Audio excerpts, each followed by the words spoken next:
Hello friends, welcome back to our channel Automation 2050. Today we are going to see about k-means clustering algorithm. Before going to the clustering, we are going to see what is supervised machine learning and unsupervised machine learning. I will posted a separate video for this. I will give you the link in my description box below. In supervised learning, you train the machine using data which is well labeled. It means some data is already tagged with the correct answer. It can be compared to learning which takes place in the presence of supervisor or a teacher. So, in the data science term, a supervised learning algorithm learns from labeled training data, helps you to predict outcomes for unforeseen data.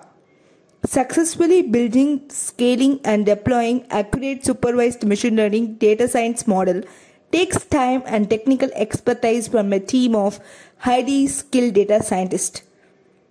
Unsupervised learning algorithm comes under a clustering path.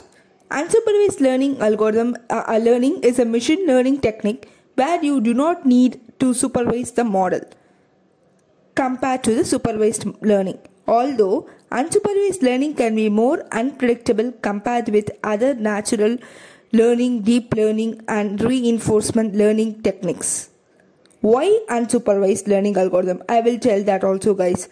Unsupervised learning, machine learning finds all kinds of unknown patterns in the data, that which helps us to find features which can be useful for categorization in a real time. So all the input data to be analyzed and labeled in the presence of learners. So it's used to unsupervised learning is used to find all unknown patterns in the data. So one of the main techniques of unsupervised learning will unsupervised learning problems further group into clustering and association problems.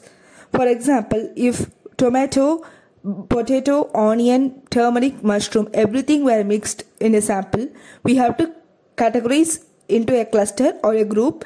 We have to categorize beans in one group, carrot in one group, brinjal in one group, like that. So clustering, as you all know, clustering is an important technique when it comes to unsupervised learning. It mainly deals with finding a structure or pattern in the collection of uncategorized data.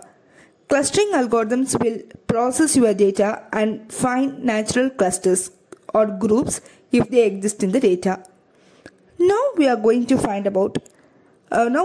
see what is clustering and what are all the important types in the clustering.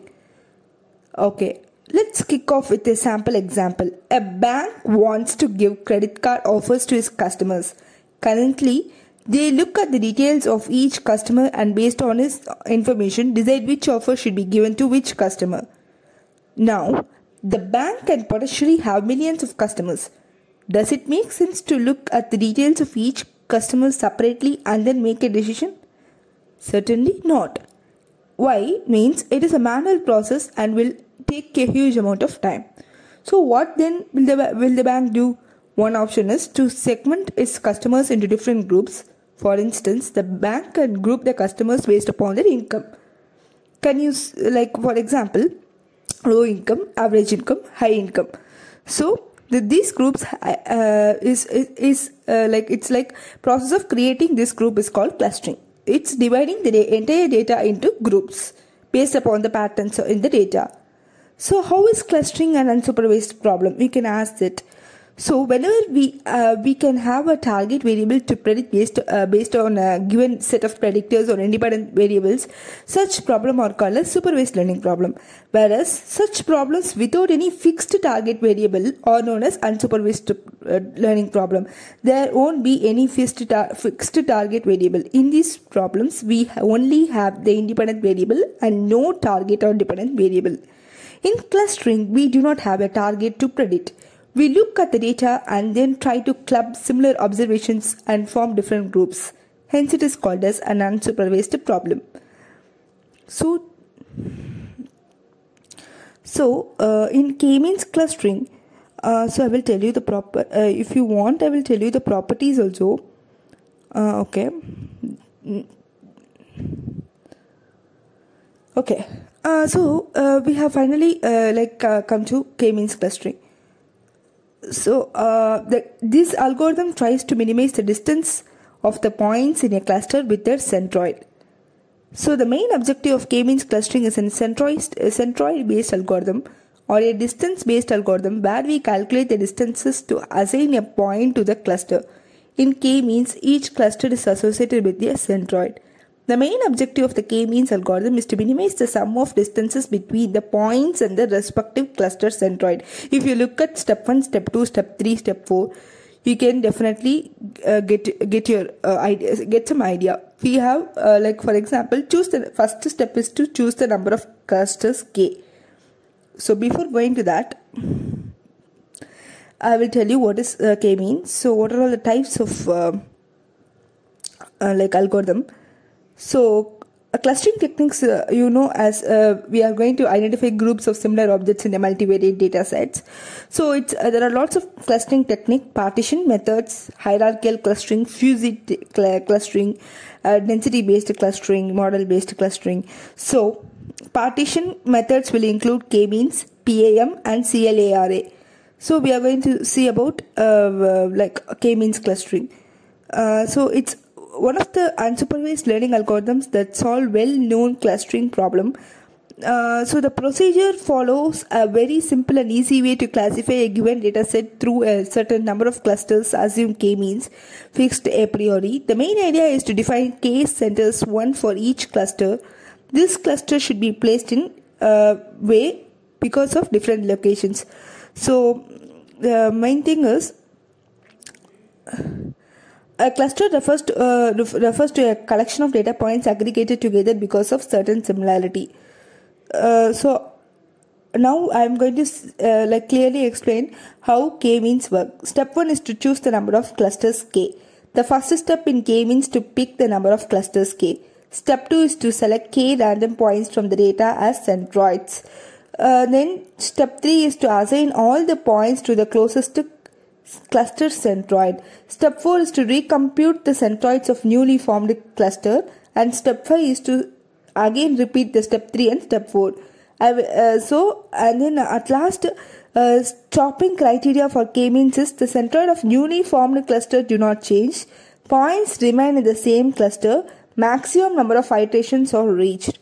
So you can actually implement this k-means cluster either in Python language or in R language. I will give you the description below in Python language. So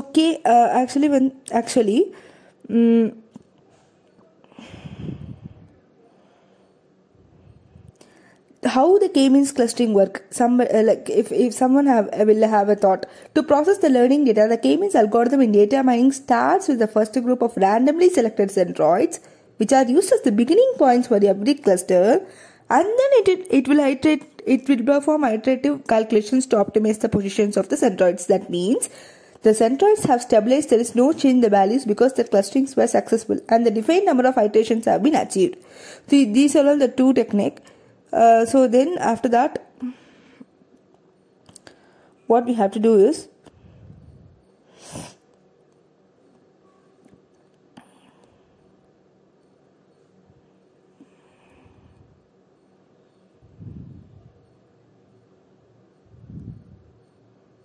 I will tell you the best examples of advantages of k-means clustering. It is fast, robust, easier to understand. Second one is gives best results when data set are distinct or well separated from each other. I will give you a quick example of agglomerative clustering because since I have attached that in my video. So it's also a type of hierarchical clustering algorithm where each individual element to be clustered in its own cluster. These clusters are merged iteratively until all the elements belong to one cluster. So agglomerative will works in a bottom-up manner. That means each object is initially considered as a single element cluster. Leaf. At each step of the algorithm, the two clusters that are most similar are combined into new bigger cluster. That is like a dendrogram. So you would have studied about dendrogram in your bachelor's degree. So it's similar to dendrogram. it will come under the hierarchical clustering technique. So agglomerative is a bottom approach method where each observation starts in its own cluster and pairs of clusters or merged as one moves up the hierarchy like that. So if in a partition methods, k-means will come. So that's all. It's all about the video. So for the distance, they will calculate the Euclidean distance formula is I will attach the formula also below. The formula. I will attach the formula link below. Thank you. Thanks for watching my video. If you have any other sessions, if you have any other queries, please ping me out through WhatsApp. So thanks for watching the video. Thanks for supporting and subscribing. Keep supporting, keep subscribing. Please like, share, subscribe to Automation 2050 channel. Stay home, stay safe.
Hi friends, please share and subscribe to Automation 2050 YouTube channel. If you are seeing our videos for the first time, please subscribe it. Keep subscribing.